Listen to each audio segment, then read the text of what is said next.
Namo tassa bhagavato arahato samma sambuddhassa.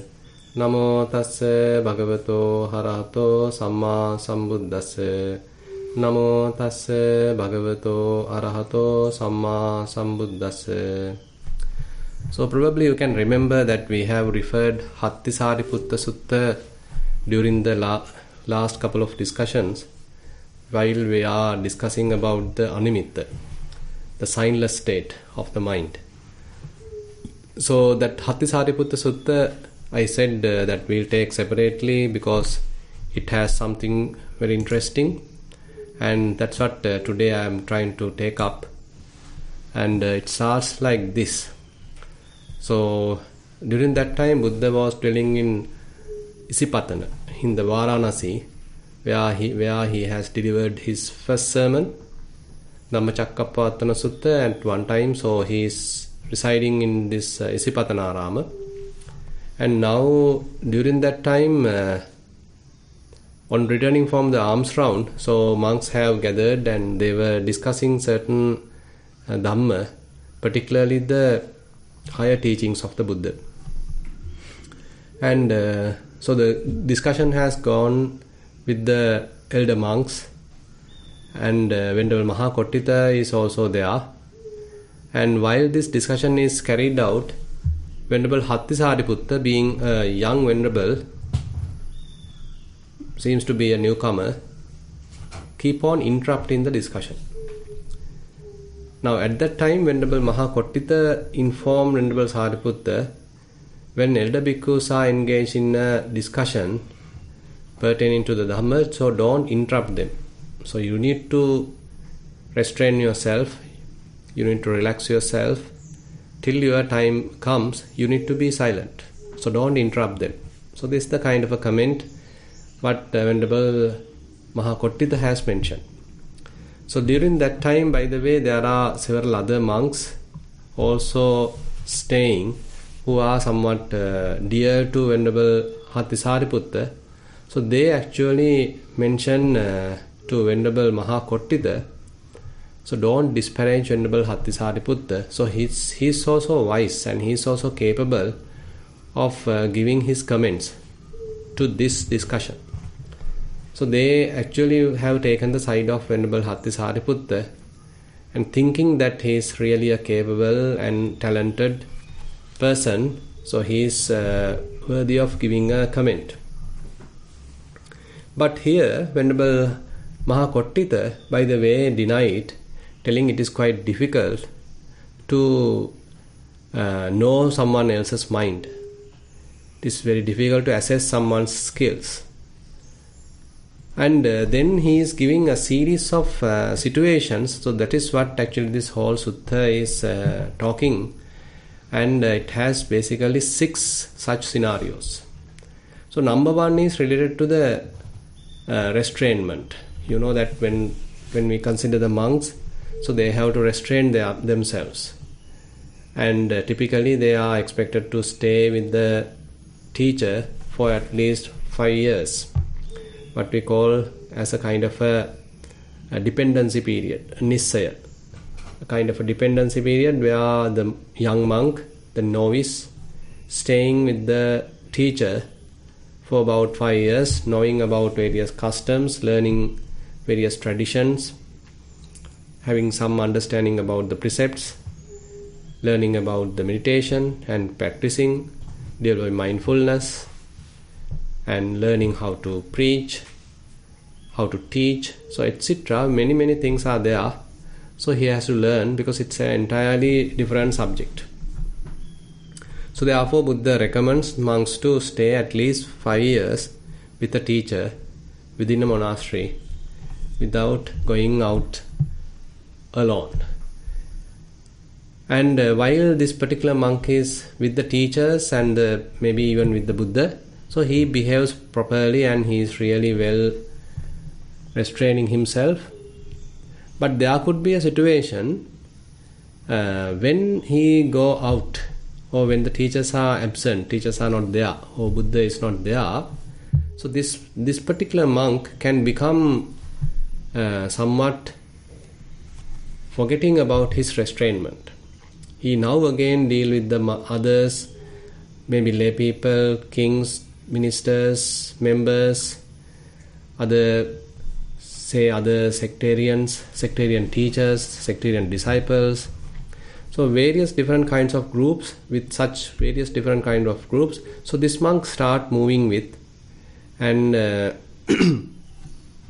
dealing with, going ahead, and all that can cause the previous restrainment to forget.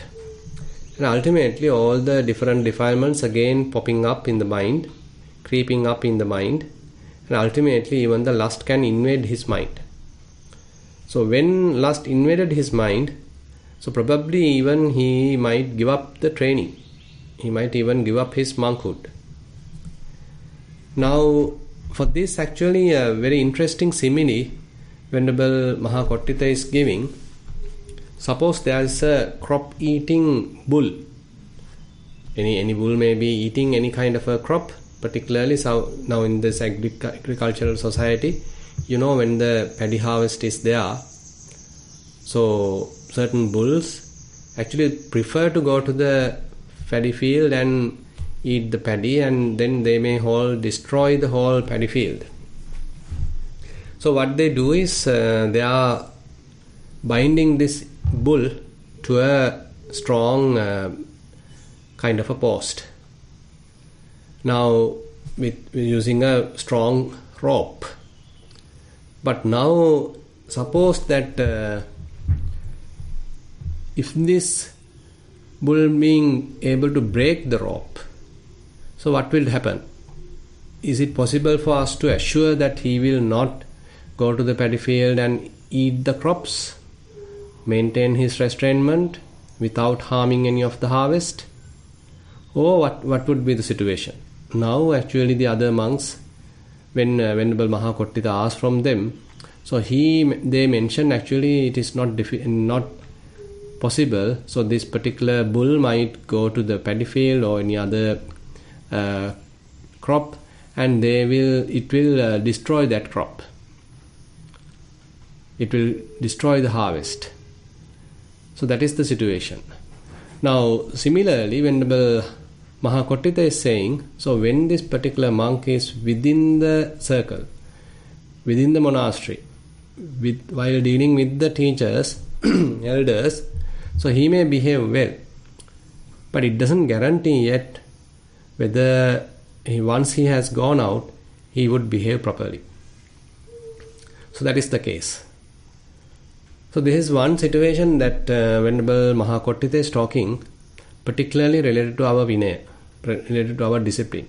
So people are trying to discipline themselves, but not with a proper motivation, but just to obey or abide by the rules and regulations, but still they consider it as a burden and it's a kind of a hassle, it's a disturbance.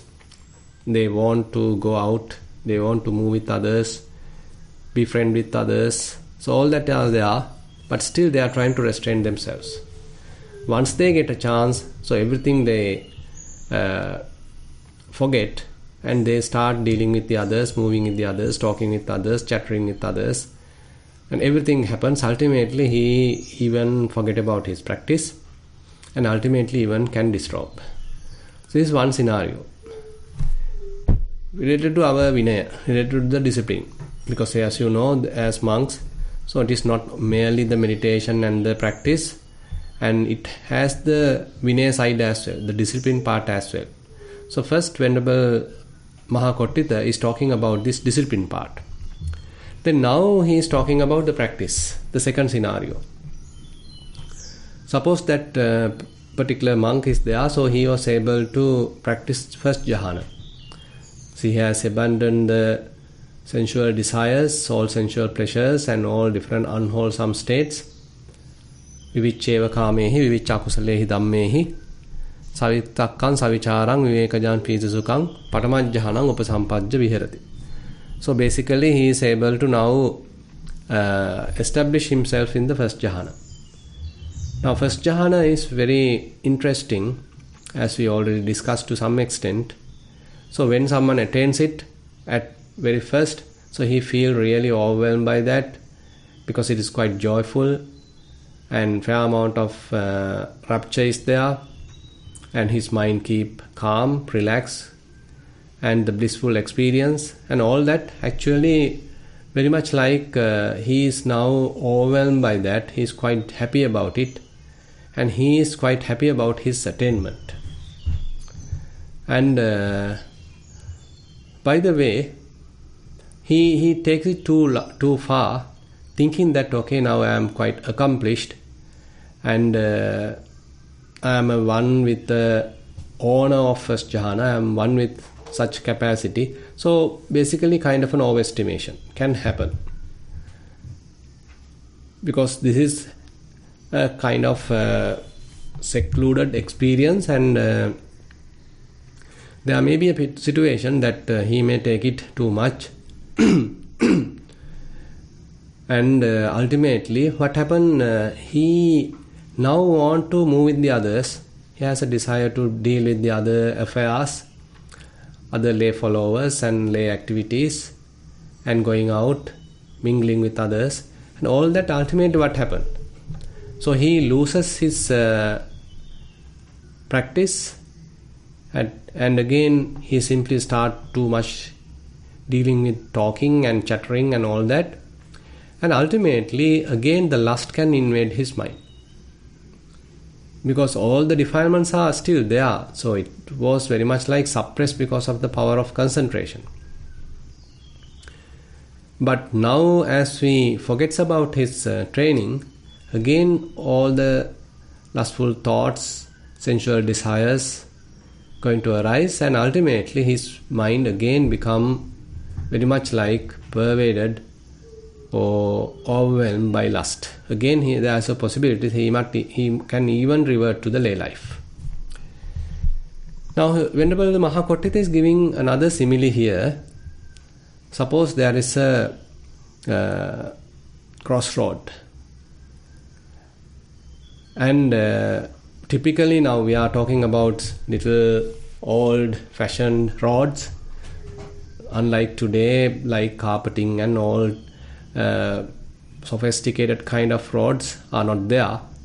So what they are having is the typical roads where the carts can go through. Now suppose there is a situation, a rain happens, and this thick droplets are now happening, and as a result of that all the what we call the dust completely vanished. Now it has become somewhat muddy. The road has become muddy instead of it is dusty. Now Venerable Kottitha is asking, is it possible for us to say now this crossroad will never show up with any dust? Now the other monks are telling, no, it is not, we can't guarantee like that. There may be another situation. After some time this rain will stop. There will be a very hot season. Again others start walking through these crossroads. People are going through, and the carts are going through, cattle and goats are going through. So all different transportation happen, usage of those roads happen, and again the sun will heat up the area so that the moisture will be dried up, and ultimately again the dust can happen. So similarly Venerable Mahakottitha is saying, even though one is able to abandon lustful thoughts, abandon all unwholesome states of mind, and then suppressing all that, one is able to attain first jhana, it doesn't guarantee that the previous lustful thoughts, previous defilements may not arise in his mind again. So once he forgets about his practice, once he loosens his practice, once he loosens his concentration, so all defilements may reappear. So this is a kind of a common situation, because sometimes what happens is that when one goes through certain amount of concentration, it is so blissful, and one may even get addicted to it. And as a result of the power of concentration, you can't feel much of a desire in the sense lustful desire, or any kind of an aversion. And mind always try to dwell with happiness, because you are gaining fair amount of happiness while you are dealing with the jhana. But suppose you may come through a situation that either you get sick, as a result of that you are unable to deal with your practice, or you are going through some activities, say your relatives are visiting, maybe friends are visiting, and you may have to go some particular place with them to deal with them, and various other activities, situations are there where you are unable to continue your practice. Now what happened? Your power of concentration reduced, power of mindfulness reduced, and all that happened. And then again and again, slowly, all those laid aside defilements again creep in. Again mind become deluded, again mind become defiled. So now Venerable Mahakottita is talking about this second scenario, about the first jhana. Now he is talking about the second jhana next. Now while dealing with the first jhana, suppose a particular monk has thought, okay, this first jhana is somewhat noisy and has some defects. Let me abandon the vitakka vichara, the applied mind and the sustained thought. So let me get on to the second jhana. Now he is getting on to the second jhana, which is more powerful, and the concentration is very strong compared to the first jhana. And the piti is also intense, the rapture is also pretty good. So he is quite happy about the achievement in the second jhana. Now he even overestimates himself. Okay, now I am no more a first jhana person, now I am a second jhana practitioner. I am quite capable. Others are still struggling while I am spending hours in the second jhana. So likewise one can become conceited based on the second jhana. And later probably he wants to talk to the others. Maybe he is explaining his practice and he is preaching, teaching, all that happens to the lay people, and they start talking to him, and other ascetic groups also come and talk to him. Various sectarian disciples, teachers are also coming and talking, and he slowly loses his time to practice, to continue his practice. Ultimately what happened? Again his mind get defiled. Various thoughts may reappear, thinking starts again tormenting him, lustful thoughts again arising, and all the laid aside defilements again re-arise. Ultimately it is possible he might even give up the practice, give up the training, and even he can become a lay person again. Now we are talking here as a scenario of a monk. Actually same thing is common to lay people as well. Say you are a lay practitioner and you are practicing a particular jhana, and you feel quite confident about it, and rather than getting much into the vipassana, and you are fairly absorbed to the second jhana, but due to some reason that you are unable to practice, so that would be enough for you to go through a kind of a downfall, and ultimately you might completely forget about the practice. Even probably there is no time to practice because of some reason, and ultimately nothing will be available. You might even forget about the practice altogether, give up the practice altogether, because once you have tried again, but you are no closer to the previous experience, and you are quite disheartened, because I was ardently practicing but now nothing is there. So you feel quite disheartened about what has happened, and that makes you further discouraged about to practice, ultimately give up the whole practice. That can happen. And now the third scenario. So here with respect to the second jhana, Venerable Mahakottita is giving another simile. And he's telling, okay, there is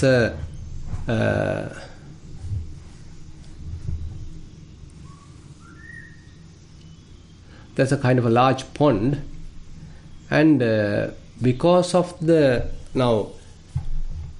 suppose that not far from a village or town there was a large pond, and here he's talking about kind of shells. Probably you might have seen at the say shore, there may be certain seashells and other various different kinds of shells which are quite beautiful, and children are collecting them, all that are there. And maybe certain pebbles are there, certain gravel is there. But suppose there is a huge rain. Now what was gathered all together at the bank might all disappear, because fair amount of water being spilling out. Now you can't see the pebbles, you can't see the gravel, you can't see the shells. But now Venerable Kottitha is asking, is it possible to say that you will never see them? So those will never reappear. So then monks are telling, no, we can't guarantee like that. So people start taking water out from this particular pond, and it may even evaporate, and maybe animals are also coming, and later there could be even a drought. So different causes can happen. Now ultimately those pebbles, those shells, gravel reappear. It's only a temporary time that we were unable to see them, but once those causes are abandoned, again we can see them. So similarly, Venerable Mahakottitha is saying, so even though one is able to establish in the second jhana, it doesn't guarantee that you are free from any kind of a defilement. So if you are unable to practice, if you are becoming somewhat too much engaged with other things, so those defilements, particularly sensual desires, reappear. And you might even go through a kind of a downfall. Now the fourth scenario is about the third jhana. Similarly, you can now understand the situation. So one is practicing third jhana, and he is somewhat familiar with it now, confident about it, and even overconfident about it. And ultimately he may deal with other mundane activities, no time to practice, and again lustful thoughts, sensual desires invades his mind, and ultimately he might even, if he is a monk, he might even give up the training. Now here also Venerable Kottitha is giving an example, a simile. Now assume that there is a person who is going through some sickness. So because of that sickness, so what different food is not appealing to him. So probably you might have your own experience. Assume that you got some high fever, maybe a viral fever or something, and as a result of that, what happens? You lose your appetite. You can't even eat the most delicious food. There may be previous occasions that you are quite fond of eating it, but now you don't have any appetite to it. And now here actually this is one case actually. So this is another situation that we can say later, once he is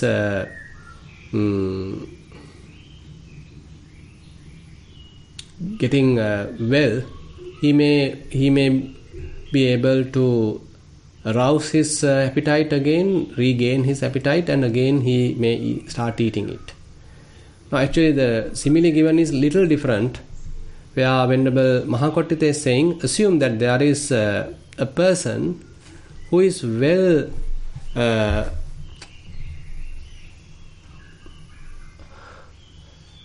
taken his food. I mean, he already had his meals and he has finished all the delicious meal, and now assume that someone want to give some yesterday food, maybe little stale food.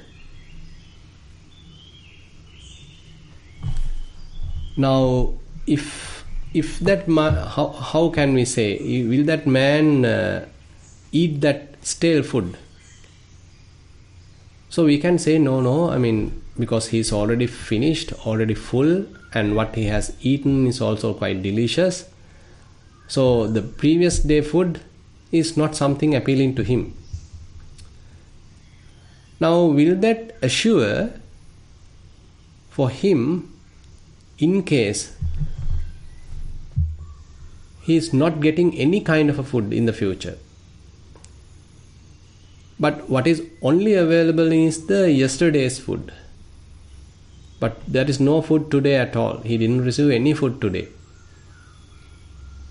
but only yesterday food is available. On such case, what is the case? What is the situation? Then this man even may ask what is available. So once the person is giving him even the yesterday food, because of the hunger, he might even eat that. Now we can see kind of a scenario here. Now the third jhana. The third jhana is talking about a kind of a happiness. It's a very soft kind of happiness. So all the lustful thoughts are fairly abandoned, and his happiness is very sublime kind of happiness.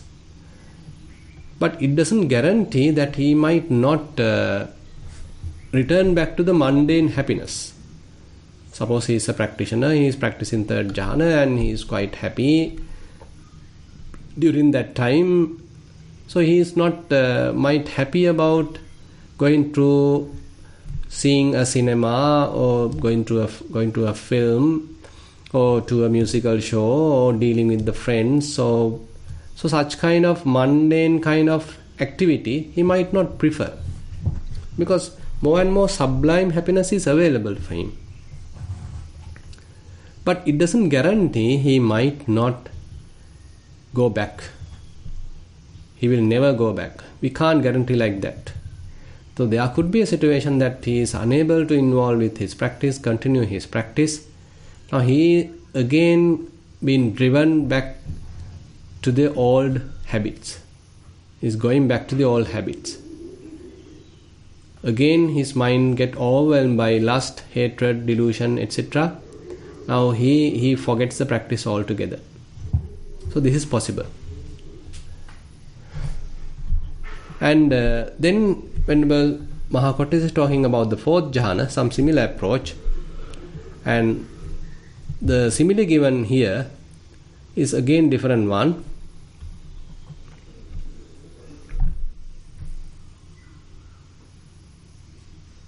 Suppose that in a mountain glen there was a lake sheltered from the wind and devoid of waves. Now here the mountains are kind of covering the whole lake. So when there is some sort of wind blowing, so the lake does not have any waves because mountains are fairly covering it. Winds are blowing, but mountains are giving a fair amount of shelter, fair amount of coverage. As a result of that, the lake doesn't have any waves. So now Venerable Mahakottis is asking, can we guarantee that no waves will ever happen in this lake? And then the other Venerables are saying, oh no, we can't say like that. There could be a kind of a rainstorm, a huge rainstorm. Probably you might have seen that recently. Certain parts of China has gone through such a real huge, very strong rainstorm.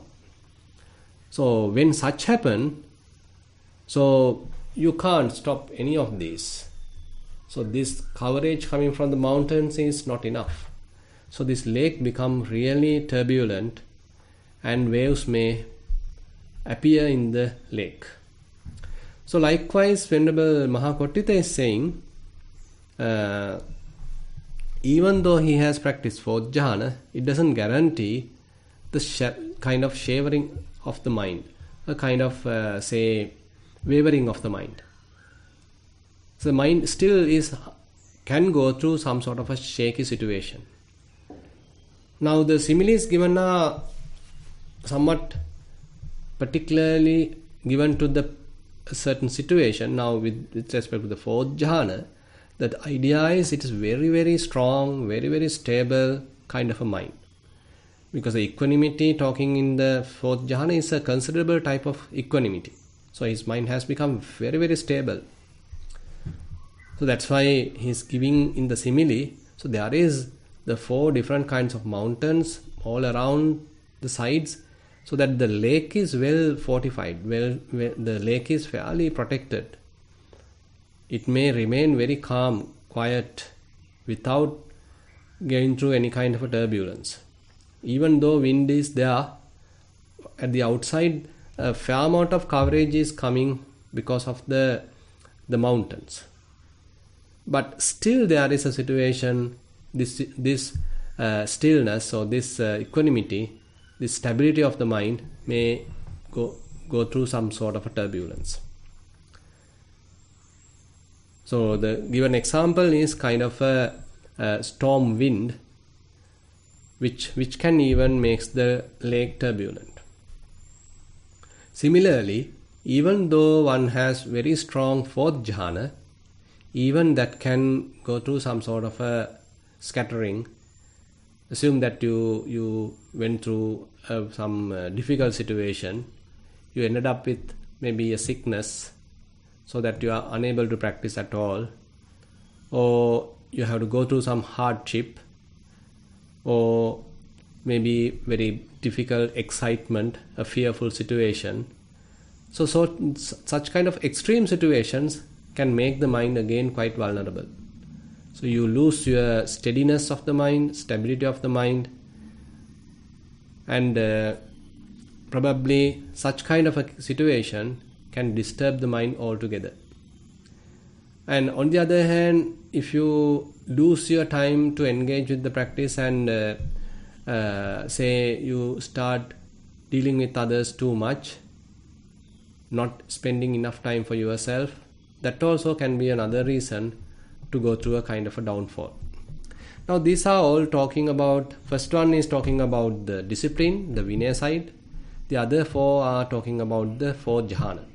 Now we are coming to the 6th part, which we already discussed, about the signless concentration, animitta samadhi. Now someone is thinking, now he actually has gone through a fair amount of vipassana practice. Now so far we have discussed about the discipline as well as some samatha practice, but now Venerable Kottitha is talking about the animitta samadhi. So that is coming through vipassana practice. One has gone through a fair amount of vipassana practice. As a result of that, he was able to establish his mind immediately into the animitta samadhi. So he is quite familiar with it. He doesn't now have to go through the systematic practice of vipassana, because already he has gone through it, and as a result of that, now he can quickly attune his mind to the animitta samadhi, the signless concentration. But now what happened? Now he feel overconfident, maybe overestimating himself, thinking, okay, I am a person who is having this animitta samadhi, which is so powerful, very strong, now nothing much to do, almost like an arahant, no lustful thoughts, no angry thoughts, and mind also quite clear, and I feel tranquil everywhere, and no tension, so I can now deal with anything. And now he slowly bonds up with the others, intimate with the others, loosens up his time and talks with them, talks with the lay people and engage with many other things. Now slowly nimittas are now popping up. The signs are again intruding the mind, invading the mind. Now animitta samadhi, as we discussed, talking about the thorough understanding of the impermanence, so that ultimately mind comes to a situation where not interested of picking up the signs. Even though one see things, mind doesn't want to get involved, doesn't want to pick the signs, and mind remains fairly purified. But unfortunately, still this state is not yet well established. You are still at the developing stage, but not achieving that full accomplished state, stable state. Assume that you start dealing with many other things. Now a downfall can happen. Now a very interesting simile given here also, based on a situation where a king with his retinue, a royal army, going through a forest. Now they are going to a faraway city, but they have to pass through a very thick forest. Now they have to spend night at that forest. Now since huge concentration of people are there, ministers, king, and maybe the elephants, horses, so many people are there, so they are making a fair amount of sound even at night. So typically during the night from a forest, probably you can hear the crickets, their sound, and various other creatures, their sound. So the kind of very subtle kind of sounds are there at night at the forest. But now since this large gathering of people are there with their elephants and horses, so now those previously available creatures sound, cricket sound, is not available now. Now Venerable Mahakottita is asking from the other monks, now can we say, so those cricket sound, those creatures sound will never appear. So then the other monks are telling, no, we can't say like that, because once these ministers and the king and his retinue, his royal army, once they go away, at that moment, at that night, so again these crickets, these little sounds may reappear. So similarly, Venerable Mahakottita is now saying, even though one may gain Animitta Samadhi, if you are forgetting it, if you are unable to continue it, giving enough attention to it, spending some time on it, and maintaining kind of vigilant practice, using the Animitta Samadhi to cut off the defilements, to abandon the defilements. So if you are unable to do that, again there's a possibility to revert back. Again mind get on to catch the signs, get defiled, ultimately you lose the whole thing. And even the monk can get on to the lower life. Now, so this is the explanation given by Venerable Kottita. And so after the explanation, maybe several days have happened. As he predicted, Venerable Hatthi Sariputta given up the training and he returned to the lower life. He returned to the lay life. Now at that time, so those friends who actually had quite confidence about Venerable Hatthi Sariputta again approached Venerable Mahakottita, and now they are telling, did you, Venerable Kottita, knew about Venerable Hatthi Sariputta's mind? Even though when we are talking that he is a capable monk, you are not approving it, you didn't accept it. You say, informed us with various similes, what is the situation, even with the jhana practitioner, even with the vipassana practitioner, even with the disciplined monk, what would be the situation if something goes wrong? So you explain like that. So have you observed Venerable Hatthi Sariputta's mind through your own mind, or any other deities came and informed you?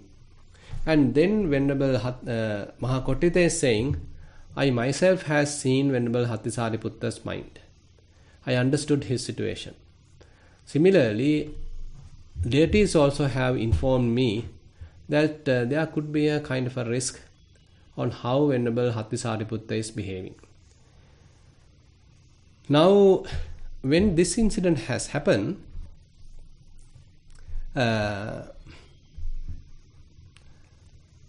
those monks, those friend monks, again went back to the Buddha as well and informed the Buddha the whole story. So what has happened to Venerable Hatthi Sariputta, what are the comments given by Venerable Mahakottita, and all that was informed to the Buddha. Bhante Chitta Hatthi Sariputta gained such and such meditative dwellings and attainments, yet he gave up the training and returned to the lower life. Now Buddha is making a very, very interesting remark here. Before long, because Chitta will think of renouncing. So even though Chitta has gone back, Hatthi Sariputta has gone back, he may feel the friction in the lay life. Because it seems that he has spent fair amount of time in the robes, and once he has gone back, returned back, he may start feeling the friction. He may start feeling the kind of the burden of the lay life, and that indicates that before long he may return back. So similarly, as Buddha predicted, so this Hatthi Sariputta again returned back. Again he requested the monkhood. Again the monks have shaved him, given him the robes, and again he has become a monk. Now this time he was careful, by the way. He didn't go to deal with the others and talk and all that wrong conceit, overconfidence, that now he understood his mistake.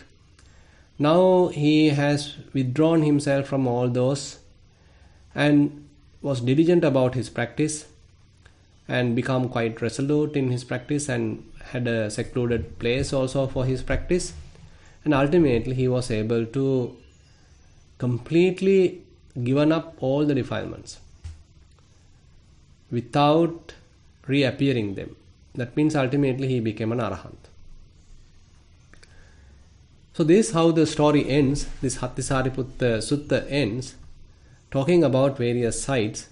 In one sense about the discipline, the other side is the samatha practice, other side is the vipassana, and how one can even go through kind of a downfall. But if one is able to continue one's practice thoroughly, properly, there may be a situation that the defeated defilements may not reappear. Okay, so this is something for us to consider and to us also to have kind of as a warning for ourselves. And with that, I like to conclude today's Sutta teaching session. Now I open the session for questions. Thank you, Bhante. Sadhu, sadhu, sadhu.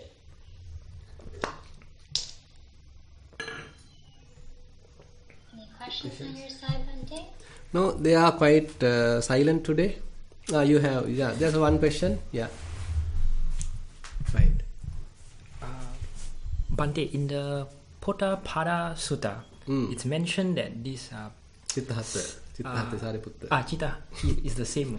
I think so. Person? Yeah, I think so. He is the same person. Okay. Because with Pottapada, there is this Chitta Hatthi Sariputta coming to discuss with the Buddha. Yeah. And there he was quite happy about that discussion, and ultimately he wants to become a monk. So he may be the same person. Yeah. Actually, my question is another one as well.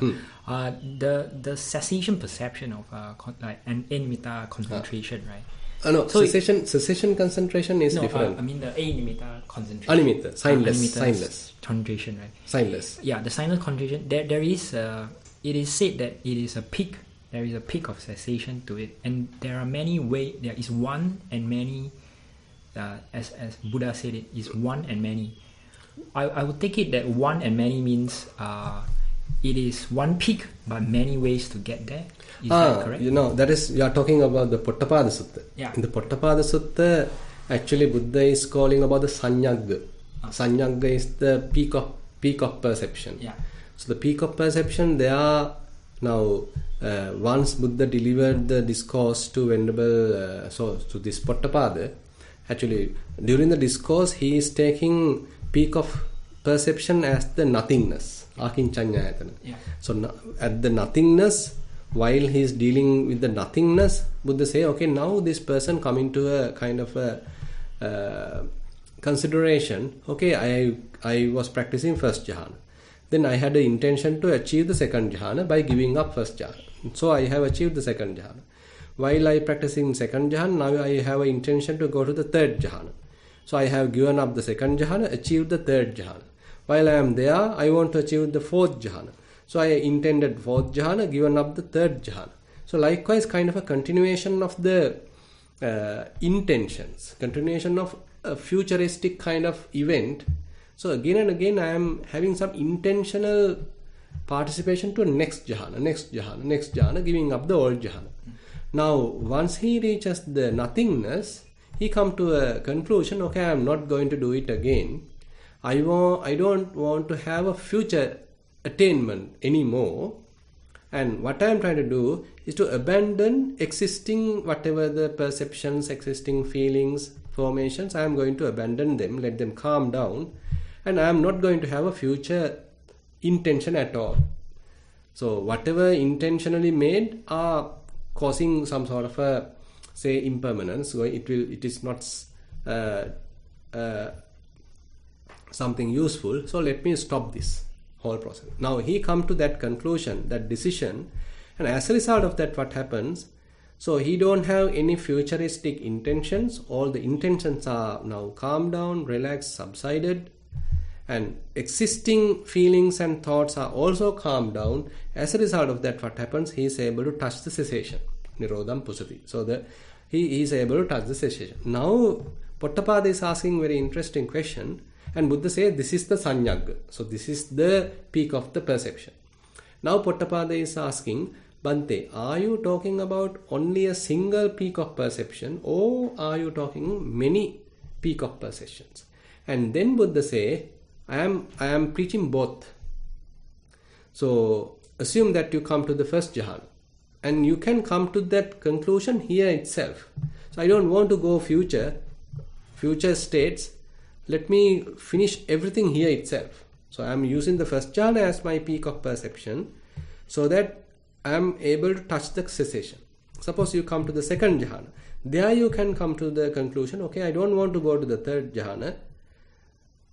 I don't want to make any future intentions. Let me stop all that, give up all that, so that ultimately even through the second jhana you can touch the cessation. So therefore, likewise, Buddha say, I am now referring so all these different states as peak of perceptions, not just one.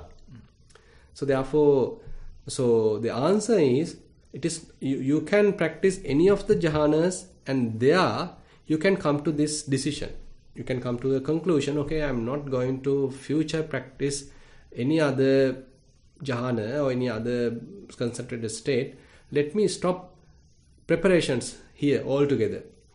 You know that if we want to attain any kind of a jhana, we need to do a fair amount of preparations, fair amount of determination, fair amount of practice to give up the existing one to prepare our mind to the next one. So let me stop all that.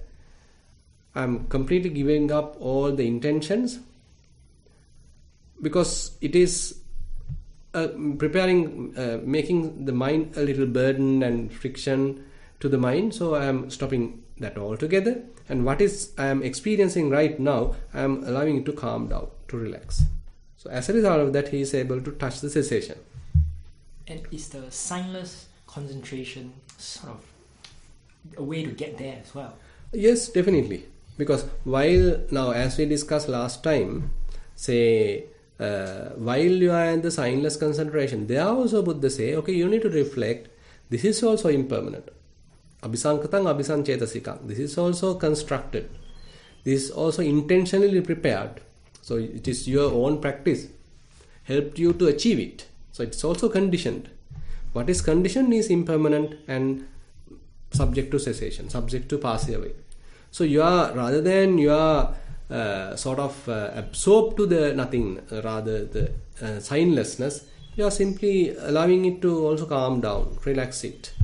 So when you calm down, loosen your excessive type of concentration, again the defilements can arise. Again various thoughts can arise, because you are trying to maintain the mind at a very shallow level, so that again various hindrances can appear in the mind. So when hindrances are appearing in the mind, you can easily notice them and abandon them. So as a result of that, many different kinds of thoughts may appear and then reappear. You are practicing vipassana basically. So you are using animitta as a kind of base for your further practice. So that is also, therefore, we can, as you suggested, we can consider as a peak of perception. Yeah, because this answers my sort of my own little practice questions, because I realized if you, I tried different levels of energy, to apply different level of concentration and energy to this signless concentration, right? And then I realized at some level of energy, the defilements come out. Definitely. Let them come out. Let them come. Let them come. Yeah. Let them come. Because I was a little afraid, No. They appear. Oh no, they are back again. So I increase the energy again. No. Disappear. Because if you're increasing your energy, so then it's very much like you are maintaining the concentration so that the defilements can't attack it. Yeah. But once the defilements are there, you can easily notice them. So once you notice them, you can simply keep them aside, rather than promoting them, rather than feeding them. So the defilements themselves don't have any energy further because you are not feeding them, you are not deluded by them. So as a result of that, now this is a way of reducing the defilements or abandoning the defilements or overcoming the defilements. This is the practice actually. So what happened later is that there may be a situation, even though you lower the energy, defilements may not arise. That would be the beautiful state. That beautiful state, because now they are coming, but you are addressing them, you are confronting them. So you recognize lustful thought, you recognize say harmful thought. So you, rather than promoting it, you see it as it's a mere perception, it's a mere thought, and if it is arising, it definitely has a nature to pass away. You don't need to struggle with it. It is not your thought. So simply practicing Chittanupassana basically, using many methods, whatever the method you like. So now that particular defilement slowly fades away. Another one come again, slowly fades away. Another one come again, slowly fades away. Now you still loosening the concentration, loosening the energy, but no thoughts are now coming. No defilements are coming because defilements power has reduced because of your non-contribution. Previously what happened, when a defilement arises, we get deluded by that. We promoted that. So rather than letting it fade away, we have strengthened it. Now we are not strengthening it, instead we allow it to naturally fade away because they have the natural characteristic of fading away. So we accept that, we see it, we have that understanding. So it comes and it lets go. Naturally it's being passed away. So therefore, don't simply maintain a strong energy so that nothing will appear. Rather, maintain a kind. Let the mind come to the shallow level, to the surface. Let them come, but you are properly dealing with them. As a result of that, later what happened? You may have no energy in the sense no effort, but still no defilements. So some teachers are saying, right effort is no effort. So you come to a situation, okay, you have not exerting any effort, but defilements are also not there. Now that's a very beautiful situation. I think so. I think I've touched base at some part of it, because you do hear the defilements, but they are so far away because you're doing sort of a balance of energy, right? And they're so far away that you can hear them, but they are so far away you don't know really what they are anymore. Right. They have a form, they have a thing in the mind, but they don't impact you. Impact you, correct. But the moment that you further loosen the energy, there may be a situation they come. There may be a situation. That means that they come to you, but you are prepared already. Yeah, you are so mindful. You are mindful. So you can simply recognize them and slowly let them go. Let them naturally fade away. You don't need to be afraid because you are fairly, establishing yourself. So that is the only way to overcome the defilements, in the sense. I see. Seeing and knowing and seeing, so you are simply let them go. Okay. Thank you, Bhante. I love this signless concentration, but I know it's kind of the mind is telling me, look, you gotta not be too strong inside, not too concentrated inside this signless concentration, not too much energy inside. Gotta let it go. But I'm not listening to the mind. I'm just no, it's fine. It's a tug and war situation. So, right. Yeah. Thank you. Yeah. So Buddha recommends basically there. So rather than attach to the concentration, so let it also break. So it's still breaking because I still have the defilements. Still the mind has certain impediments. still mind have certain latent tendencies. So that's why again and again, so this mind gets polluted. But more and more you go through this process, purification process, ultimately there may be a situation, okay, you are not exerting any effort, but no defilements, almost like they are faded away. Now you are maintaining the mind at a surface level without defilements. Now you're a true Muni. Yeah, we can say like that. So ultimately we can say only it is possible when one becomes an Arahant. But rather than maintaining a thorough, strong concentration, we have to come up to the surface level slowly, gradually, so that we also able to recognize the defilements and slowly abandon them. Yeah. Thank you, Bhante. Yeah. Thank you, Bhante. I'd like to invite Radhika for the next question.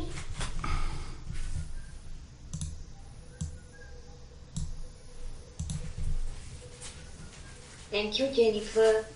Everyone, Saranai Bhante, can you hear me? Yes. I have a couple of questions, but it's not from this talk, and then I have one from this talk. So I will ask is it okay if I ask you something that is not related to this talk? Okay. So I listened to something that you did call Vipassana Parikatha. It was in Sinhalese, but it was very good. And the one I listened to is July 27th. And how can I get the rest of them? What is there a link that it came accidentally to me? Is there a link or a place I can go to find this? And if you are still having them, can I join them? Like, what time is it? No, actually those are pre-recorded, and the ITN is the one broadcasting them, and you can visit their website. You can simply search in YouTube called ITN Buddhist. ITN Buddhist. ITN space Buddhist. And you can search it in the YouTube, ITN Buddhist. So once you go there, so this series of sermons should be there. And are you doing them or are they finished? Like, are you still doing? Actually, certain series we already finished. Now there's another series we are going to start next month. Can anyone listen to it live, or is it that you have to record it and look through this ITN Buddhist? No, the thing is, so we are going to a particular place to record it, and then those people offer it to ITN, and they are the ones broadcasting it. And once it is being broadcast, so they will publish it on their YouTube. Oh, okay. Thank you so much. Yeah. So really, we can't get it by going live and saying like, how about this Zoom that I want to listen to it, right? Actually, what you can do is, if you want to see it live, you need to connect to their live channel. So maybe their live YouTube channel is also available. So typically, ITN will broadcast it on Saturdays at 6 a.m. Saturday at 6 a.m. Sri Lankan time. Exactly. So once it is broadcast, later they will publish it on their YouTube as a recording. Oh, thank you so much, Bhante. Yeah. Okay, now there was in that, and I may have understood wrong because my Sinhalese isn't that good, that if you have made a prarthana, a strong aspiration, that is like the seventh person who is sitting that you have made a prarthana, so you are doing bhavatanhava you have. So if somebody has made a prarthana and a strong one, how do you give it up? You don't want to give it up. You did something and you have to give it up, right? No, that's the thing. So if you have a kind of a determination or kind of a wish, and so if it is a proper one, if it is a good one, probably it helps you to practice. It helps you to further and further motivate you into the practice. So that's not a bad thing. Yes. So later, by the way, once you are continuing your practice, there may be a situation that you feel it's also I better have to give up, Because now you come to a situation, okay, whatever a wish is a kind of a burden to the mind. Whatever wish is something that I am talking about, some futuristic event. So it's causing certain amount of agitation to the mind, a burden to the mind. Yeah. So let me give up everything and completely calm, completely relax in the present moment. So that is where we are talking about the appanihita. Say when you are practicing vipassana, so once you realize the what you call the unsatisfactoriness, dukkha, thoroughly. So there, according to the Dhamma, there what the yogi might think is, whatever I am going to wish, even for the future, what I am trying to get is a kind of a dukkha, kind of a suffering. So what is the purpose of further wishing? So let me give up all the wishes. Let me give up all the desires. All the futuristic desires, let me give up altogether. So then the mind get released because there are no desires. Right. Now this... sometimes I come to that stage where I think I should give up, and I say I'm going to let whatever happen, right? I'm just going to be totally confident in the Buddha and the Buddha Dhamma, good. Right? Yeah, that's great. But then again, I think like that, right? And I say I'm going to whatever happens, and I go into my meditation. But again, sometime later, I don't think like that. I think back on my aspiration. So I guess I have to be a bit stronger. During the practice, again and again, rest yourself. Allow the mind to completely rest at that moment without having any desires. I don't want anything. I am utterly happy in the present moment. Something like that. Yeah. But now the next one is, all these higher jhanas and all, like going to the fourth jhana, and then this. If we are not having a long practice like a monk, it's difficult for a lay person. Like for me, it's difficult because I try to do 2 hours, sometimes I can't sitting, but I do try to do walking too, because I like the walking a lot. So now, is it like a very easy, in the sense, is it very common that we can go to these 4th jhanas and all these things? No. For lay people? No. No, right? No, then no. How about Animitta Samadhi? Where does that Animitta... Because for myself, I have given up trying. I thought that... I don't think that there is any way I can get the amount of meditation required like the monks do to go to that level. No. I try to do it. Yeah, so there you have a different, so that is a wrong understanding. So you don't need jhana to attain Animitta Samadhi. Oh, okay. So what you need is... Samadhi is somewhere in between? No. Or you can get it? No. Animitta Samadhi, we can say a result of vipassana, not samatha practice. Oh, so just looking and letting go, seeing the defilements and letting go. Not really. You need at first assume that you have certain amount of concentration and mindfulness, and you are directing your attention to different bodily phenomena and see how they are coming and going, arising and passing away. So you thoroughly understand the impermanence characteristic. Right. And very rapid succession of appearing and disappearing. Yes. So that leads to Animitta. Okay.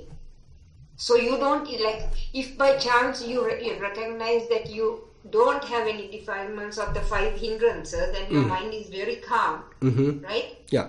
You still have to, sometimes I will get that arising and passing away, and it's very fast and all that. Sometimes I don't even have that. That's why mere absence of defilements can happen even at the samatha level. Say when you are at closer to a jhana, still the defilements are subsided, the hindrances are subsided, but we can't say we are at the Animitta. Right. So the Animitta Samadhi is when it is like no thoughts at all, and you have a pleasant thing, not a very joyful, but like kind of a Equanimous? No. But pleasurable. But it doesn't last. It's just gone. It doesn't. One meditation in a retreat I might get, but I don't get it again.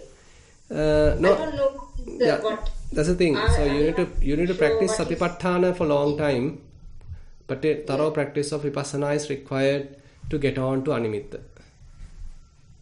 Okay. Either it may be bodily phenomena related, dhatu manasikara, elements meditation type of practice, or Vedanānupassana related to various feelings. You recognize how they quickly come and go.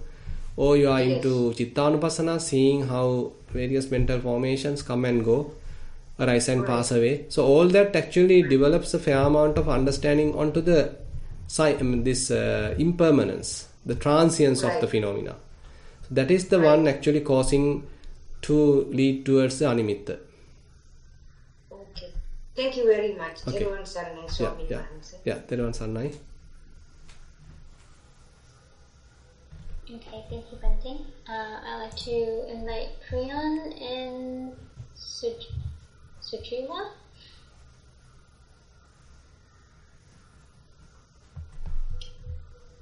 Hello, Bante. I have a meditation question. And it's regarding contemplation. Is contemplation something you do while you're meditating, or is contemplation you do something after the meditation? And I'm kind of confused. So if you can explain what contemplation is and where it happens, I appreciate it. Yeah. So actually, it depends on how you interpret this term. Now, say for example, we just now discussed about the bodily phenomena. Say we are talking about various bodily phenomena like hardness, softness, roughness, smoothness, heaviness, lightness, maybe various movements, vibrations. So all are very much like very subtle bodily phenomena, and you can keep attention to all those different phenomena and see how they are behaving. So this is also a type of contemplation. So their thinking is not involved. Your mind is very silent but quite attentive.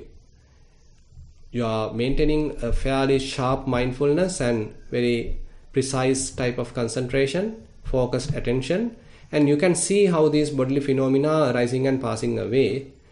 This is also a type of contemplation.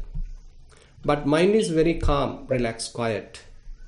But on the other hand, say you are practicing Asubha Bhavana. Say you recognize the loathsomeness of the body, and you are again and again reminding your mind, okay, this is loathsome, etc., etc. So this is also a type of contemplation, but fair amount of mental involvement is there, verbalization is there. So therefore it depends on your practice, how you are applying your mind. Is it a very quiet, investigative type of practice, or you are purposely introducing kind of a series of thinking thoughts into your practice so that you are make use of it properly? So typically in the typical Satipatthana practice, at the beginning probably you may be using the thinking type of contemplation, but later it converts into a very silent observation. Yeah. Okay. Yeah. That's my confusion, is because there are different meanings for contemplation. Yeah. And listening to different talks. But say like you're doing the body part contemplation. That should be a thinking one, correct? At the beginning it's very much like that. Say body parts, say you are paying attention to a particular body part and you are naming it, labeling it, and if necessary you are adding it, telling it's also loathsome. So very much like a little bit of brainwashing.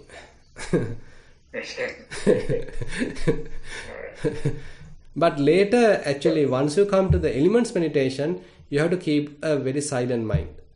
You are not supposed to talk, you are not supposed to allow the mind to think, rather to silently observe. So can you move forward in meditation without doing the active contemplation? To certain people may be possible, but at the beginning probably a little bit of contemplation may be useful to direct the mind, to properly establish the mindfulness. Even we are not using the term contemplation there, but we are using is the term noting. Say when your in-breath happens, you note it as in. When out-breath happens, you note it as out. So this is a mere noting of the phenomena. Later you need to give up even that and maintain the silent observation.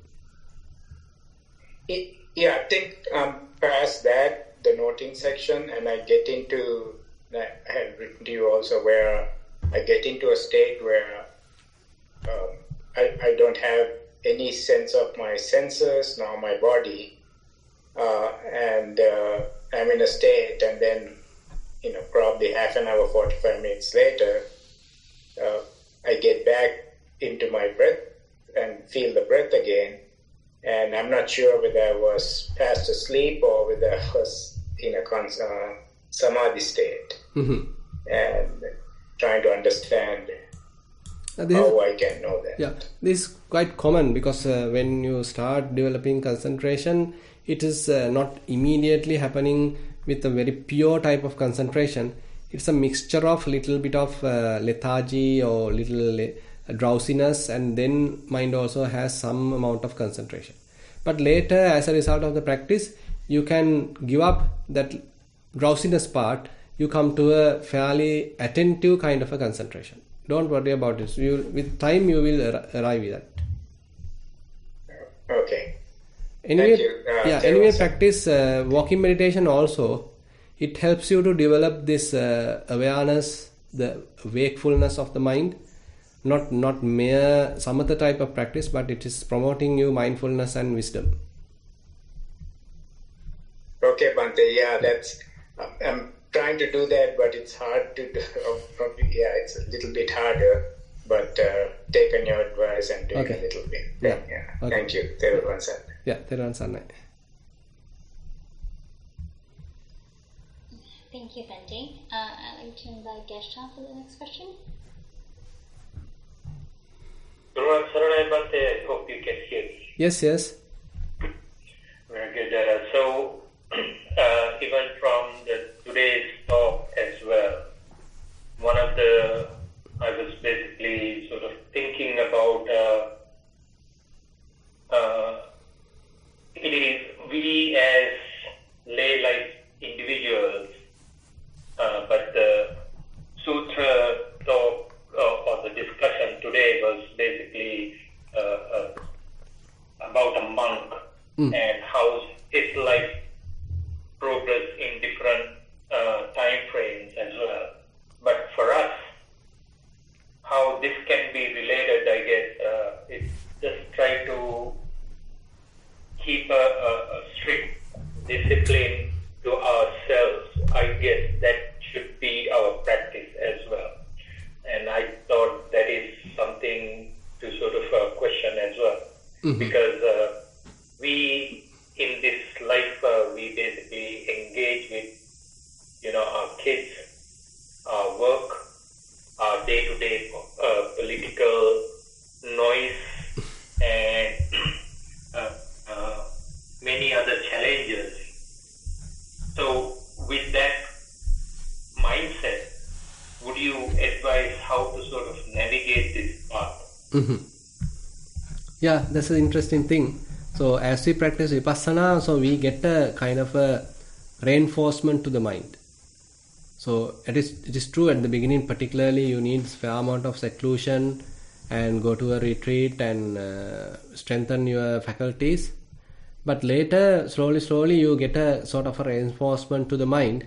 Even amidst certain amount of disturbance, you are able to maintain fair amount of tranquility in the mind. So that is something that you need to check within yourself. Now, even though sights are there, sounds are there, smells are there, tastes are there, tangibles are there, is it possible for me to keep the mind unattached? Is it possible for me to keep the mind without any kind of a grasping, without any tanglement? So till that we are very, very vulnerable. Till that even a slightest sound, a little disturbance, say completely overwhelm us. But as we continue the practice, one day you may reach, okay, now I can withstand all these disturbances. I am not saying that everything, but at least a typical mundane kind of, a typical type of disturbances you can withstand. There may be certain extreme cases, still you go through kind of a shivering, some sort of disturbance, but there also you can quickly recover. So that is also part of the practice. That is also actually a result of the practice, as we discuss as resilience. So once you shifted from your normal, you may be able to return back to normal without much time, without much hassle. Yes, I kind of today around noon time I was planning to go for a walk. Basically, that is the time that I usually do my walking meditation. And the moment I start doing it, I was seeing a lot of objects around me, and I sense these thoughts, just I need to do this, that, the other. And then I saw these thoughts rising, but didn't react to them. But I saw those thoughts sort of disappear as well. Mm-hmm. So I wonder whether is it just the thoughts come, you just observe as the third person, and then it just slowly dies off. Correct. That I don't attach to that. Mm-hmm. But if I want, I can attach to it and then react, or just try to sort of see what I need to do as well. Mm-hmm. So I see that these thoughts sort of comes and goes, but still I find it sometimes, like I might get lost in some of these thoughts because I probably react too fast. Mm-hmm. So it is natural. So what you said is quite natural. So we can't say that we are perfectly able to handle each and every thought. There may be situations that we are being deluded by it. So there may be a very short thinking started, but at a given moment you may be able to recognize it and to abandon it.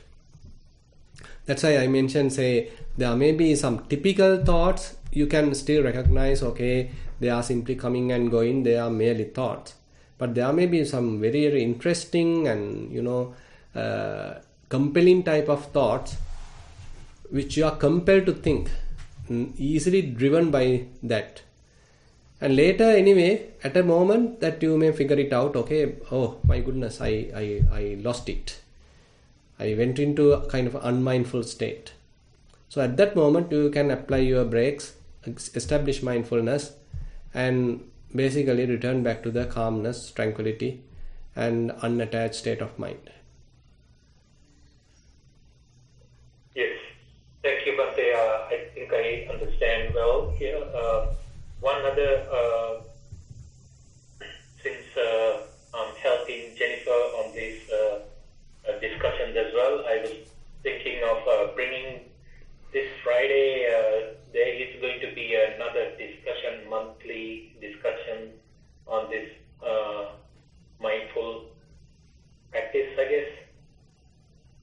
So is that something that just want to let clarity of mind? So I hope everybody is getting these emails as well. So if they want, they can participate. Good. Yeah, that is from Miss Shalika. So she's organizing that. Probably if you have that notice, you can pass it to the group also. And yes, from your time it is on this Friday night, and from Sri Lanka time it is on Saturday 7 a.m. Clarity of mind through mindfulness. That's a month. It is the same time. Yeah, it's a monthly. Same time for Eastern time, 9:30 p.m. Right. But once a month, right? Yes, it's a monthly program. Yes. Thank you, Bhante. Okay. Thiruvaan Saranai. Yeah, Thero and Sanai. Thank you, Bhante. There is a written question here. Uh-huh. It says, Venerable Bhante, what is the dukkha element of experiencing a jhana? Is it the process of trying to maintain it? So you can look at it from different angles. So when one is in jhana, you are unable to see it. So when you are trying to reflect, that means you are out of the jhana. You have emerged from the jhana. And the typical thing is Buddha, as we little touched, so Buddha asked us to see this is also impermanent. This is also not everlasting situation. This is also impermanent. And why it is impermanent? Because it is conditioned. We have prepared it. We have prepared our concentration, our practice. As a result of that, this is produced. This is also a dependently produced situation. So this whatever dependently produced, dependently prepared, dependently arisen, so they are subjected to arising and passing away. They are impermanent. They will pass away. So once you look at like that, you are not attracted to it, or rather you are not addicted to it. You can simply let it go. You can make use of it as a kind of a base to practice vipassana. So it is possible to use jhana to practice vipassana, but you need to emerge from it and look at it from a different point of view. And the dukkha of the jhana is, in one sense, this impermanence, because you can't have it forever, which is also a conditioned situation. And on the other hand, assume that you are talking about the first jhana, and it has little bit of friction of again and again you need to apply your mind to a particular object. So that is also making the mind somewhat wavering, little bit of friction, little tension produced because of this applied mind, and again sustaining the attention onto that object. That's why you are getting to the second jhana. Once you reach second jhana, there also you understand certain kind of friction. So likewise, so more and more one practices jhana, if you are able to understand its own disadvantages, its own little friction, so that makes you to get involved with the vipassana practice, rather than thinking jhana is the ultimate. Because if we think, okay, jhana is the ultimate, then it's a wrong understanding. It's a misunderstanding. We can say a wrong view. As we discuss in the Brahmajala Sutta, so Buddha talks about Ditta Dhamma Nibbana type of wrong view. One can achieve a certain jhana, and he considers this as the Nibbana. But that is kind of a missing a point. So therefore, you can, if you have jhana, you can keep it, but you need to emerge from it and see its impermanent nature and what are the kind of mental phenomena, formations arising and passing away. And for that to happen, you need to loosen the concentration. As here Mr. Kelvin explained, so whatever the concentration state, while you are there, reduce your energy, reduce your applied effort. Then you are shallowing the mind. You are coming to the surface of the mind, and then again thoughts are appearing. There you can recognize them and let them go. There you can practice vipassana. That is the way actually you can achieve maybe animitta, appanihita, sunyata. So those are actually the vipassana based type of concentrations which ultimately lead to abandon all the defilements.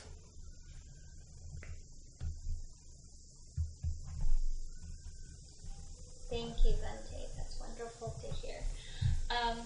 I believe that's all of the questions on my side, Bhante. Okay. So then we'll wind up the sessions. From our side also there are no more questions. And today also we have gathered and discussed the Dhamma and listened to a Dhamma sermon. And all that merit what we have accumulated we will share with all celestial beings and past relatives. and whoever in need of merits. And we wish these merits help us also to attain Pathrushan Nibbana. We will recite the traditional verses. Ettavatacha amhehi sambatang punya sampadang sabbe deva anumodantu sabba sampatti siddhya. Ettavatacha amhehi sambatang punya sampadang sabbe bhuta anumodantu sabba sampatti siddhya. Ettavatacha amhehi sambatang punya sampadang sabbe satta anumodantu sabba sampatti siddhya. Akasattha ca bummatta devanaga mahiddika punyantang anumoditva chirang rakkhantu sasanang. Akasattha ca bummatta devanaga mahiddika punyantang anumoditva chirang rakkhantu desanang. Akasattha ca bummatta devanaga mahiddika punyantang anumoditva chirang rakkhantu mamparang. Ñātīnaṁ hotu sukitā hontu ñātayo idang vo ñātīnaṁ hotu sukitā hontu ñātayo idang vo ñātīnaṁ hotu sukitā hontu ñātayo imina punya kammena māme bāla samāgamo satang samāgamo hotu yāva nibbāna pattiya. Imina punya kammena māme bāla samāgamo satang samāgamo hotu yāva nibbāna pattiya. Imina punya kammena māme bāla samāgamo satang samāgamo hotu yāva nibbāna pattiya. Sadhu, sadhu, sadhu. Thank you.